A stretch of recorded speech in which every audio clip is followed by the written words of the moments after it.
Pues Dios les bendiga a todos, hermanos. Vamos a estudiar el día de hoy la palabra del Señor en el segundo libro de Samuel, el capítulo 11. Y ahorita vamos a leer nada más el verso 2. ¿Sí lo tienen, hermanos? Dice: y sucedió un día, al caer la tarde, que se levantó David de su lecho y se paseaba sobre el terrado de la casa real. Y vio desde el terrado a una mujer que se estaba bañando, la cual era muy hermosa. Hasta ahí vamos a leer, hermanos. No sé cuántos de ustedes han visto o seguramente han escuchado la película de Volver al Futuro. Una película, me parece que fue de 1984-85. En la segunda parte de esta película, hermanos, de 1989, el doctor Emmett Brown regresa del futuro y busca a Marty y le dice que tiene que volver con él, que algo le pasó muy grave a sus hijos. La misión es ir y llegar al momento exacto donde hubo un acontecimiento que desató una serie de situaciones, desencadenó una serie de situaciones que les afectaron a sus hijos. Nosotros sabemos, hermanos, que cuando Dios creó todas las cosas, dice el Génesis, que vio Dios que todo era bueno. Pero en nuestros tiempos, hermanos, si volteamos hacia los lados y somos sinceros, vemos muerte, vemos dolor, vemos los terremotos allá de Turquía y todos los muertos, vemos las enfermedades, la pobreza, la desigualdad. Y si nosotros quisiéramos volver al pasado para arreglar las cosas y nos fuéramos regresando poco a poco para ver en qué momento las cosas cambiaron de lo bueno que Dios creó a lo que estamos viendo ahorita, llegaríamos al jardín del Edén. Llegaríamos al momento, hermanos, donde la serpiente está platicando con Eva. Ahí fue el momento clave. Si queremos regresar al pasado y arreglar las cosas, ese fue el momento donde todo se echó a perder. Se le conoce ahí como la caída del hombre.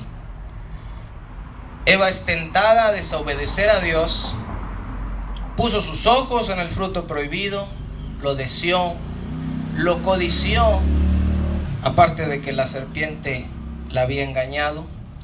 Y a partir de ese momento, hermanos, todas las cosas cambiaron. Si el doctor Emmett Brown existiera y fuera amigo del rey David y quisiera ayudarle al rey David a arreglar un montón de situaciones que le vinieron en su vida, tristes y dolorosas, con las cuales escribió varios salmos, el doctor Emmett Brown tendría que volver al pasado día tras día para ver en qué momento la vida del rey David cambió. ¿Qué fue lo que pasó? ¿Por qué le estaban pasando todas esas cosas? ¿Por qué le estaban viniendo tantos problemas? Y el día y la hora exacta en que la vida de David cambió, ¿cuándo creen que fue, hermanos?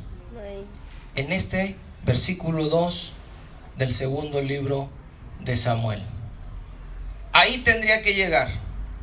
Y la misión sería evitar que David subiera a esa terraza, evitar que mirara desde ahí a Betsabé, y se hubiera podido ahorrar grandes dolores y grandes calamidades que le vinieron en su familia.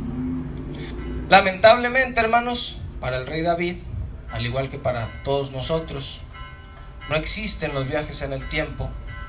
No puede uno volver atrás y no puede uno cambiar las cosas que ya pasaron. Simplemente uno puede aprender de esas cosas.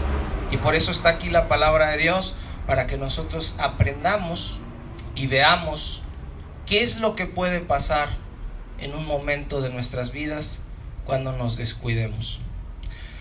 La historia del rey David, hermanos, comienza en el capítulo 16 del primer libro de Samuel. No lo busquen, nada más les voy a dar un breve resumen.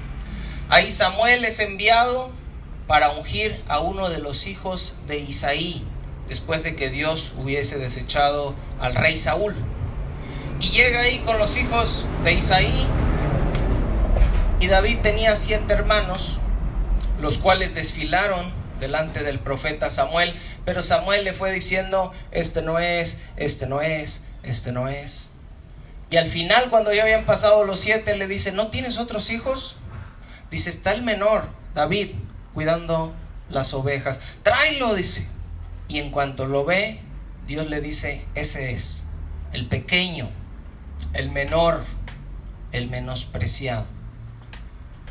Después de esto, nos dice ahí el mismo libro de Samuel que un espíritu malo vino y atormentó a Saúl. ¿Se acuerdan? Saúl fue desechado, le venía ese espíritu malo, y sus siervos le recomiendan que consiga a alguien para que él toque y el rey se pueda tranquilizar.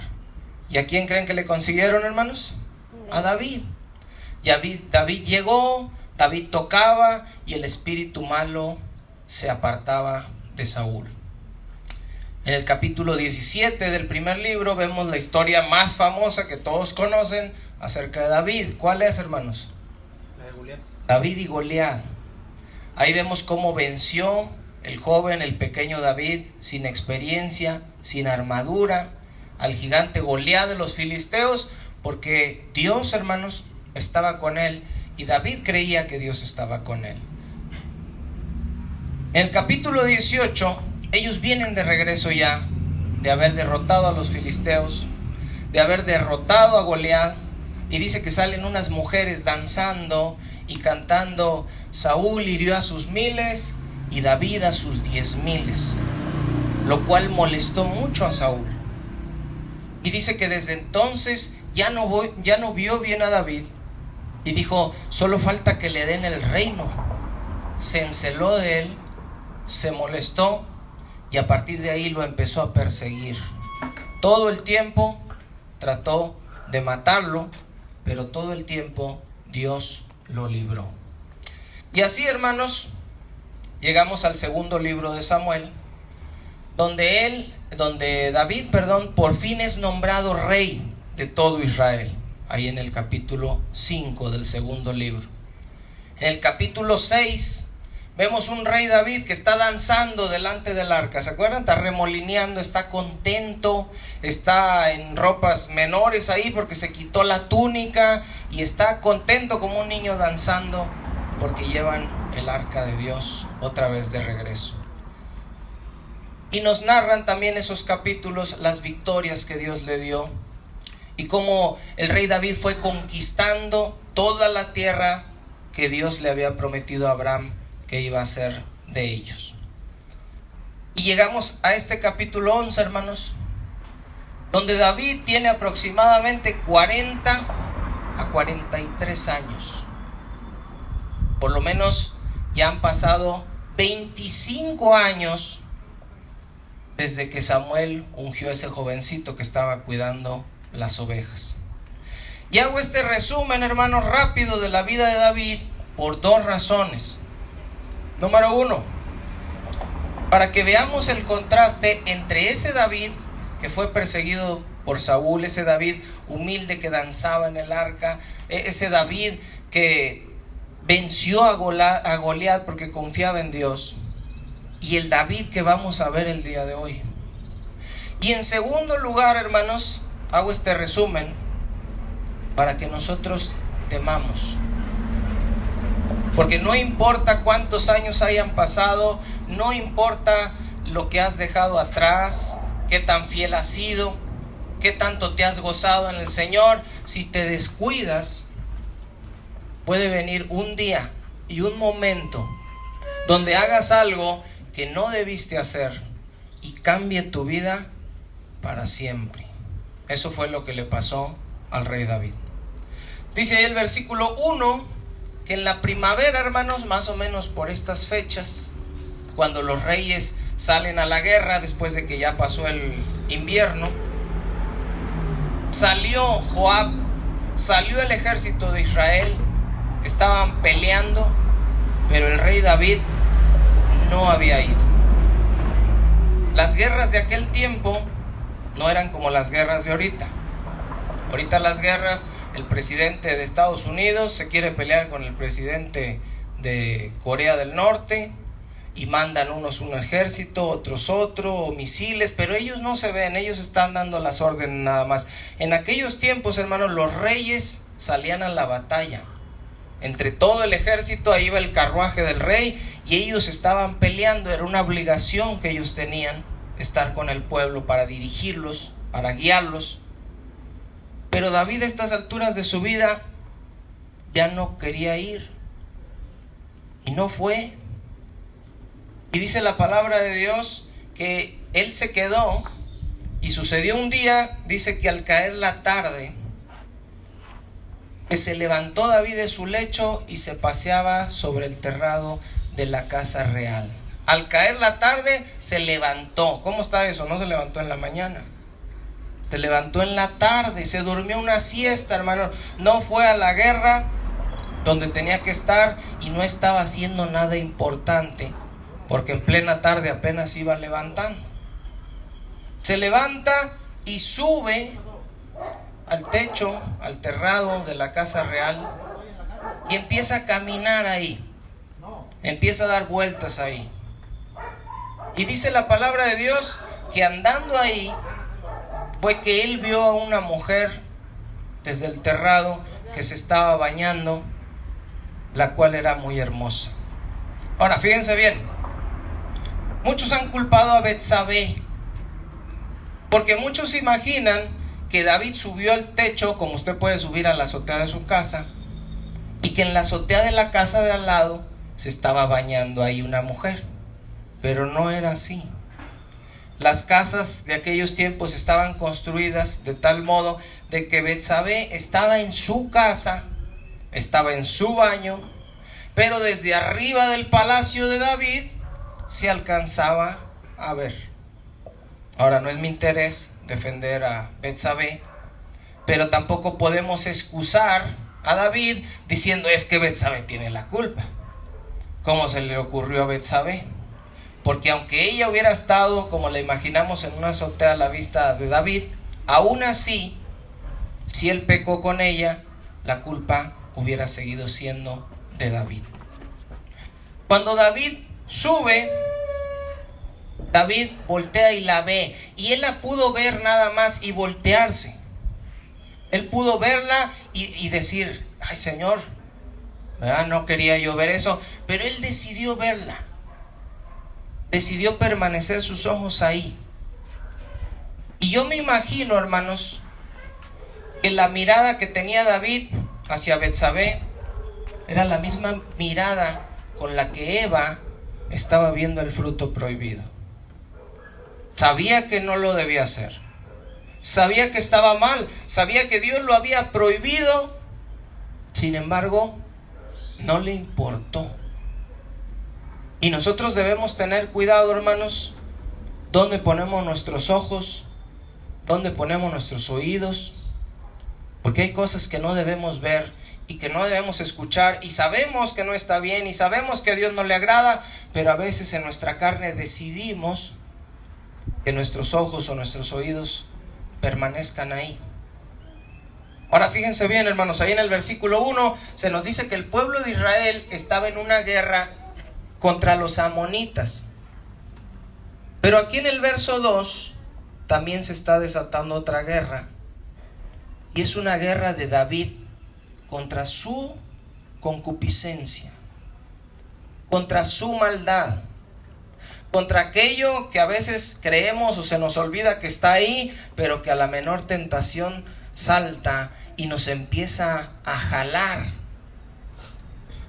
Joab tenía sitiada la ciudad de Rabá, ahí en el verso 1, pero Satanás tenía sitiado a David. Me acordaba yo, hermanos, cuando estaba haciendo yo este estudio, hace muchos años íbamos allá a San Luis, a la casa de mis abuelitos, y como no teníamos muchas cosas que hacer ahí, porque mis abuelitos nomás estaban viendo la tele, y nomás había una tele, nos poníamos a poner trampas para pájaros. Pues conseguíamos una bolita de masa, o arroz, una caja, un palo y un hilo.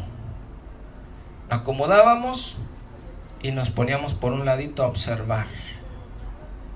Aparentemente pudiéramos pensar que la trampa se veía muy obvia y que ningún pájaro se va a acercar si está viendo que está una caja con un hilo, pero los pájaros se acercaban. Y yo me acuerdo cuando veía uno que bajaba uno y se paraba, tú lo estabas viendo como si fuera un gato y tú decías, ya te tengo. Y lo empezabas a ver cuando se acercaba y decías, ya estás ahí casi, pero no te has metido, si le jalo ahorita te vas. Se ponía abajo de la cajita, se empezaba a comer el alimento, soltábamos y ya teníamos un pájaro. Del mismo modo, hermanos, Satanás nos pone trampas. Dice la Biblia que él anda como león rugiendo, esperando a ver a quién va a devorar. Dice Proverbios 7:23, yo se los leo. Como el ave que se apresura a la red y no sabe que es contra su vida, hasta que la saeta traspasa su corazón. Ponen una red para cazar aves, viene una, se pone ahí y no sabe que cayó en una trampa hasta que la matan. Y así es cuando se da cuenta. David conocía, hermanos, la historia de José y de la esposa de Potifar, ¿se acuerdan? Y José estuvo en una tentación mucho más fuerte porque la mujer de Potifar estaba ahí con él y lo jaló de sus ropas y le dijo, duerme conmigo, y él aún así se zafó y aún así salió corriendo. David la está viendo de lejos. Ella no le está diciendo duerme conmigo. Él fácilmente hubiera podido huir, voltearse, no pensar y decir, bueno, ya vi, Señor, pero pues esa mujer no es mía. Pero David fue más allá. Ahora, debemos saber, hermanos, que a este punto de la historia de David, David tenía ya varias esposas. ¿Sí sabían, hermanos, o pensaban que tenía una? David tenía, dice en el segundo libro de Samuel, en el capítulo 3, no lo busquen, Ahinoam, Abigail, Maca, Agit, Abital, Egla. Tenía un montón de esposas, hermanos. Pero David no estaba satisfecho. El problema de las esposas de David no es que estuvieran feas o que él no tuviera, ¿verdad? Porque luego dejan a las mujeres y dicen, es que me dejó porque estoy fea. No, te dejó porque se dejó dominar por el pecado y por los impulsos que están en su cuerpo. Comentábamos cómo, ya ven que circuló mucho la noticia de que Piqué había dejado a Shakira. Y ni modo que me digan que Shakira está fea, hermanos. No es que la esposa esté fea, es el pecado, es la maldad que mora en el ser humano, y es la carne, que la carne no se puede saciar, no se puede llenar. Y esto nos deja una lección, hermanos, que si un hombre no se siente satisfecho con una mujer, no se va a sentir satisfecho con dos, ni con tres, ni con cuatro, porque siempre va a seguir el mismo problema. En nuestros tiempos, hermanos, no es necesario subir a una azotea y andar de ocioso para toparse con una mujer desnuda. Andan así en la calle, hermanos. Que si vienen del gimnasio, que si vienen de los parajes, que si vienen de donde sea, pero así andan en la calle. Y uno, hermano, si uno como varón se descuida y se duerme y lo duermen, su vida se puede convertir en un desastre, como lo vamos a ir viendo más adelante en otros estudios. Ahora alguien puede decir, bueno, pero esas que andan en la calle, yo nada más las veo, pero nada más. Número uno, dijo Jesús, que el que mira a una mujer para codiciarla, ya adulteró con ella en su corazón. Número 2, la única razón por la que las miras y nada más es porque no te hacen caso.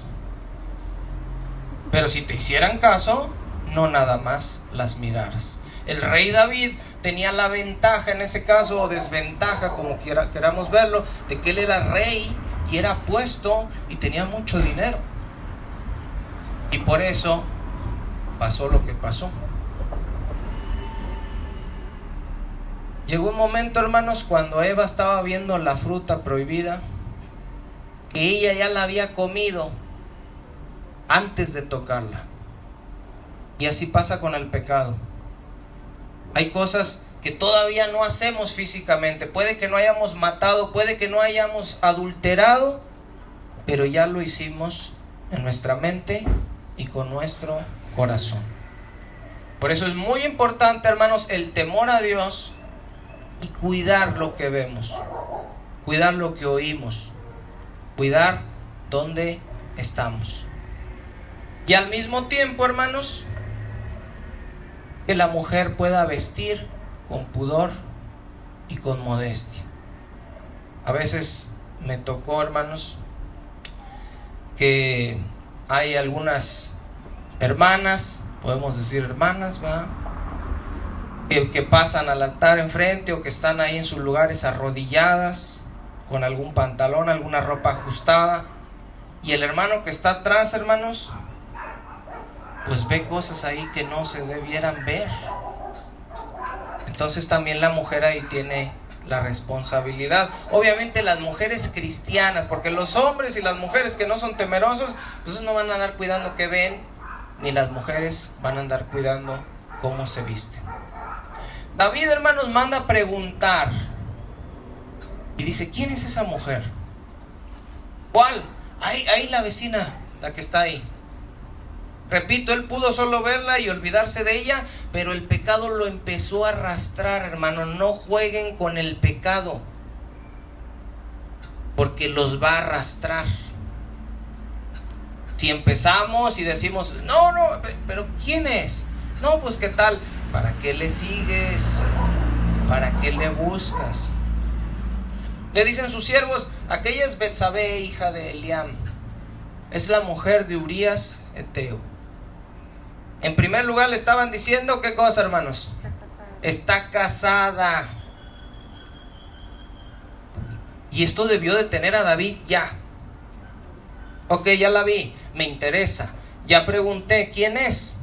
Él, como rey, pues tenía varias mujeres, podía tener otra, siempre y cuando la mantuviera. No era del agrado de Dios, pero él lo podía hacer si la mantenía. Pero le dicen: está casada. Él debió decir: ok, no, pues uno de los mandamientos dice: no cometerás adulterio. Pero no le importó. 2, su esposo y su padre, de Betsabé obviamente, eran valientes que peleaban en el ejército de David. Hagan de cuenta que le dicen: no, mire, está casada, es hija de tu compadre y de tu amigo. Eso lo debió de tener más, pero no se detuvo. Dice el verso 4: y envió David mensajeros y la tomó y vino a ella y él durmió con ella. Luego ella se purificó de su inmundicia y se volvió a su casa.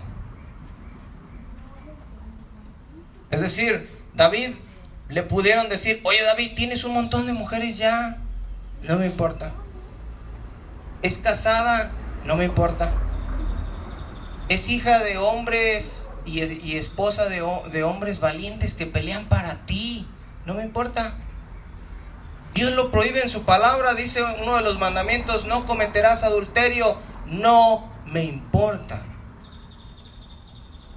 El pecado, hermanos, hace que no pensemos.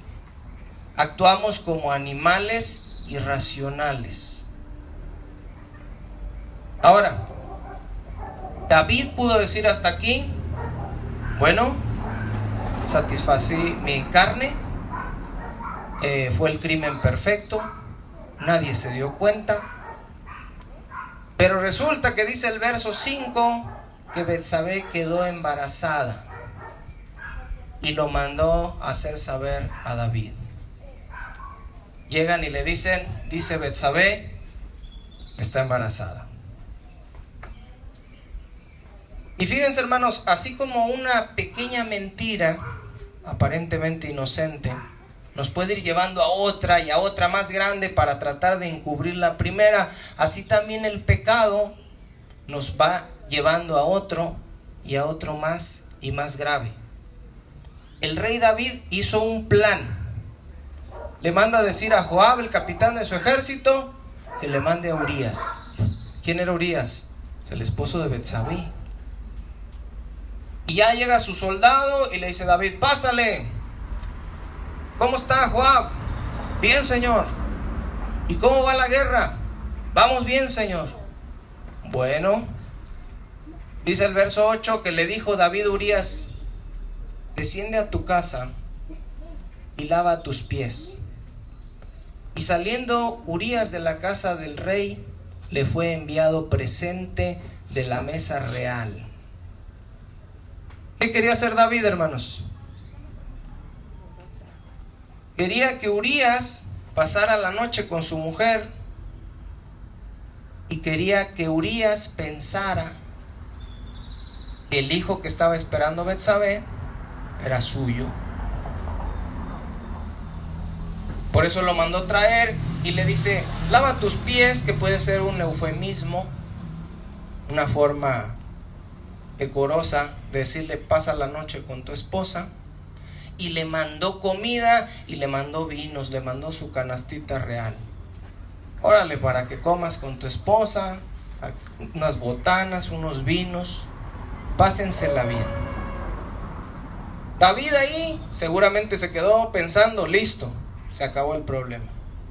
Urías va a pasar la noche con su esposa y al cabo del tiempo, cuando la ve embarazada, pues él va a pensar que es de ella, que es de él, perdón. Y al siguiente día seguramente David ya se sentía contento, pero resulta, hermanos, que Urías no se fue a quedar a su casa. Y al otro día le hacen saber esto a David y le dicen: Urías no se fue a su casa. ¿Cómo que no se fue a su casa? No, se la pasó ahí con tus siervos, se durmió ahí en la puerta. Y lo manda a llamar, hermanos. Y le dice: Urías, sí, dígame, ¿por qué no se fue a su casa?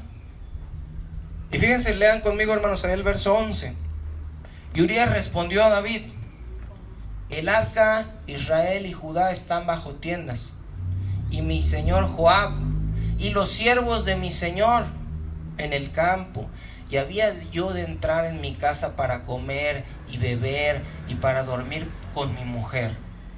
Por vida tuya, dice, y por vida de tu alma, que yo no haré tal cosa. David quería, hermanos, que Urías viviera igual de relajado que él. No, hombre, si yo soy el rey y no voy a la guerra, pues tú ahorita que estás aquí, pásatela bien con tu esposa y no te preocupes, ya olvídate de los que están peleando allá. Pero Urías, hermanos, tenía más integridad que David. Ahora, David no se dio por vencido. Le dice que se quede un día más y que después se va a ir. ¿Y saben qué hace, hermanos? Lo invita a comer y lo emborracha. A ver, Urías, otra copita. No, señor, porque mañana me otra copita.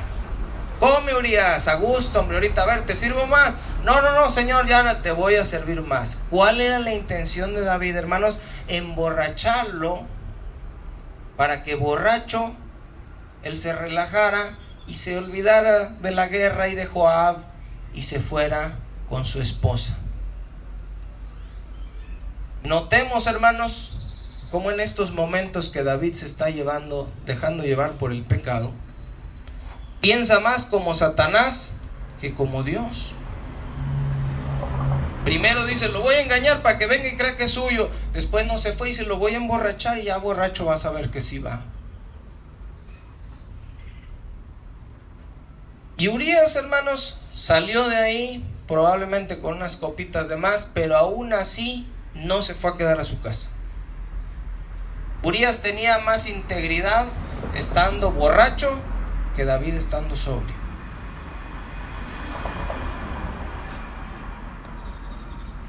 Y David, hermanos, se molesta y toma otra decisión.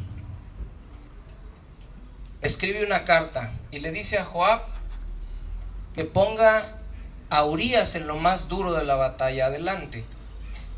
Y cuando vea que todos están sobre Urías, que se hagan a un ladito para que maten a Urías. Fíjense lo que dice el verso 15, hermanos, léanlo conmigo.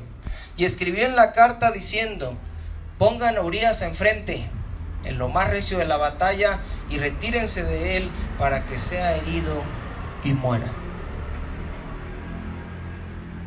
¿Quién escribió esta carta, hermanos? ¿Quién diseñó ese plan? David. El que debía morir, hermanos, según la ley, por haber adulterado, ¿quién era? David y Betsabé, a pedradas, así decía la ley.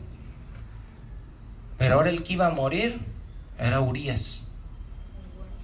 El que no había hecho nada, él no había adulterado, él estaba en la guerra y no quiso ni siquiera irse a quedar con su esposa porque todos estaban peleando allá y él quería regresar a la batalla. Ahora, ¿cómo sabemos nosotros que David pensó emborracharlo, que David lo mandó traer para que creyera que era suyo? ¿Cómo sabemos lo que dice la carta que le mandaron a Joab? Porque Dios, hermanos, estaba viendo todo lo que hacía y lo que pensaba David. Y Dios está viendo, hermanos, todo lo que tú haces y todo lo que tú piensas. Lo que haces, con qué intención lo haces, por qué lo haces, el pecado que vienes arrastrando y que ya estás cubriendo uno tras otro. Dios te está viendo todo el tiempo. Ahora yo quiero que vean, hermanos, cómo este David actuaba completamente diferente al David de los capítulos anteriores. Y lo que hizo esa diferencia fue el pecado. Fíjense lo que dice el verso 16. Así fue que cuando Joab sitió la ciudad, puso a Urías en el lugar donde sabía que estaban los hombres más valientes. Y saliendo luego los de la ciudad, pelearon contra Joab y cayeron algunos del ejército de los siervos de David. Y murió, ¿quién, hermanos? Urías, Eteo.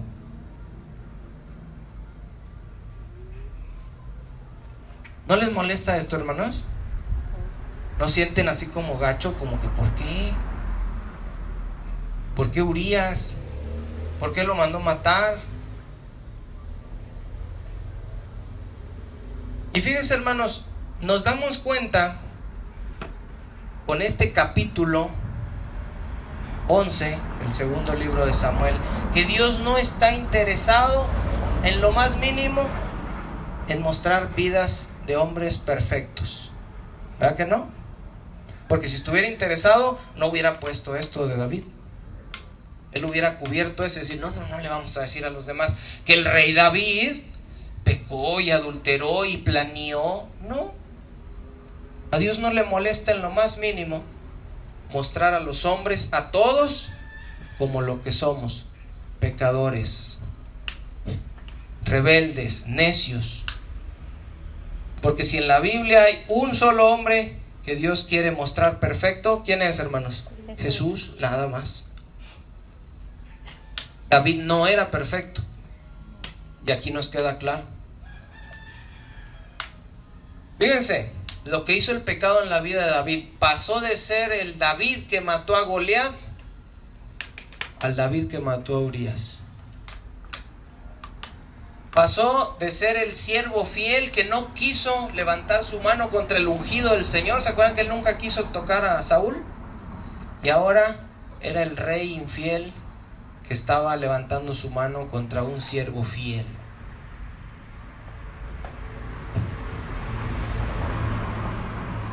Joab manda avisarle a David y le dice con un mensajero: mira, dile cómo van las cosas aquí. Dile que pusimos a Urías enfrente y dile que ya lo mataron. Y fíjese lo que dice, hermanos, David en el verso 25, cuando llegan a decirle que Urías está muerto. ¿Qué dice, hermanos? Y David dijo al mensajero: así dirás a Joab, no tengas pesar por esto, porque la espada consume, ora unos, ora otros. Refuerza tu ataque contra la ciudad y no te rindas, y tú aliéntale. Llegan y le dicen: mataron a Urías. Hijo, el pobre Urías era bien buena onda. Mira, dile a Joab que no se apure, pues un día se mueren unos, todos vamos para allá. ¿No les molesta esa actitud, hermanos, de David?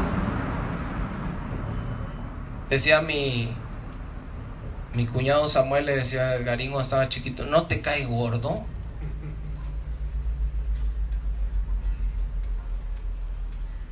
En este momento, hermanos, en que llegan y le dicen que Urías había muerto, David descansó. El problema estaba resuelto, por lo menos eso creía.